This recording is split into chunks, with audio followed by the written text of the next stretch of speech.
అయోధ్య రామ మందిరం కట్టుకుంటుంటే తిరుమల తిరుపతి దేవస్థానం నుంచి డబ్బులు ఇచ్చారు. తిరుపతి నుంచి దాదాపు 100 కోట్ల లడ్డూలు ఎన్ని ఇచ్చారు. అవును, అవును.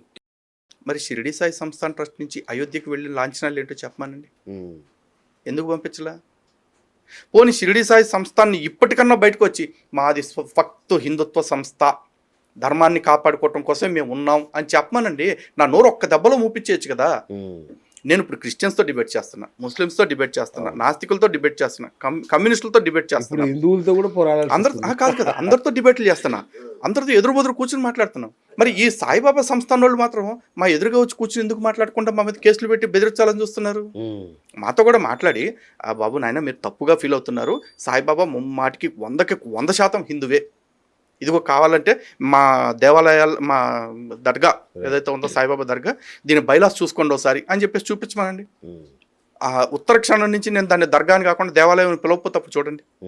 నాకు నా పోరాటం పట్ల, నా ప్రయాణం పట్ల, నా ప్రస్థానం పట్ల నాకు క్లారిటీ ఉందండి. నేను ఎవరిని రెచ్చగొట్టాలనుకుంటున్నా, మేల్కొల్పాలనుకుంటున్నా.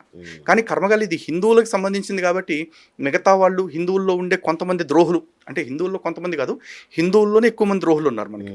ఎందుకు? హిందుత్వవాదులు తక్కువ, హిందూ ధర్మాన్ని అర్థం చేసుకునే వాళ్ళు తక్కువ. ఇక్కడ చాలామంది కుహనా హిందువులు అని ఉంటారు, వాళ్ళని మనం ఏమంటామంటే సూడో హిందూస్ అంటాం. తర్వాత ప్రాక్సీ హిందూస్ ఉంటారు, బెనామీ హిందువులు. వీళ్ళు హిందుత్వం పేరే చెప్తారు కానీ హిందుత్వంకి నష్టం కలిగించే పనులే చేస్తుంటారు, పరమతాల వాళ్ళకి పనికొచ్చే పనులు. సెక్యులర్ హిందూస్ ఉంటారు, లిబరండు గ్యాంగ్ ఉంటారు, లిబరల్ హిందూస్. వీళ్ళందరూ హిందువులకే దెబ్బేస్తూ ఉంటారు. ఇలాంటి వాళ్ళని ఇంతమందిని తట్టుకుని మేము ఫైట్ చేస్తూ ఉండాలండి. ఇంకొంతమంది హిందువులు ఉంటారు, వాళ్ళు నిజంగా భక్తి ఉంటుంది, కానీ ఆ భక్తి ఎలా ఉంటుందంటే, ఓ ఇక్కడ మొక్కితే నాకు కోరిక తీరిందా, అక్కడ మొక్కితే నాకు తలనొప్పి తగ్గిందా, ఇక్కడ మొక్కితే నాకు జ్వరం తగ్గిందా, ఇట్లా చూస్తారు. కానీ జ్వరం తగ్గటానికి, తలనొప్పి తగ్గటానికి దేవుడి దాకా ఎందుకు? ₹10 పెనసిన్ ట్యాబ్లెట్ తోటి, పారాసెటమాల్ తోటి పోయిద్దిగా.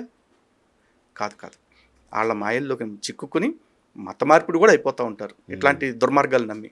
మరి హిందువులు ఇంత అమాయకంగా విజాతీయులతోటి, స్వజాతీయులతోటి ద్రోహానికి గురవుతుంటే మరి నేనేం చేయాలండి? ప్రాణాలు పణంగా పెట్టి పనిచేయటం కాకుండా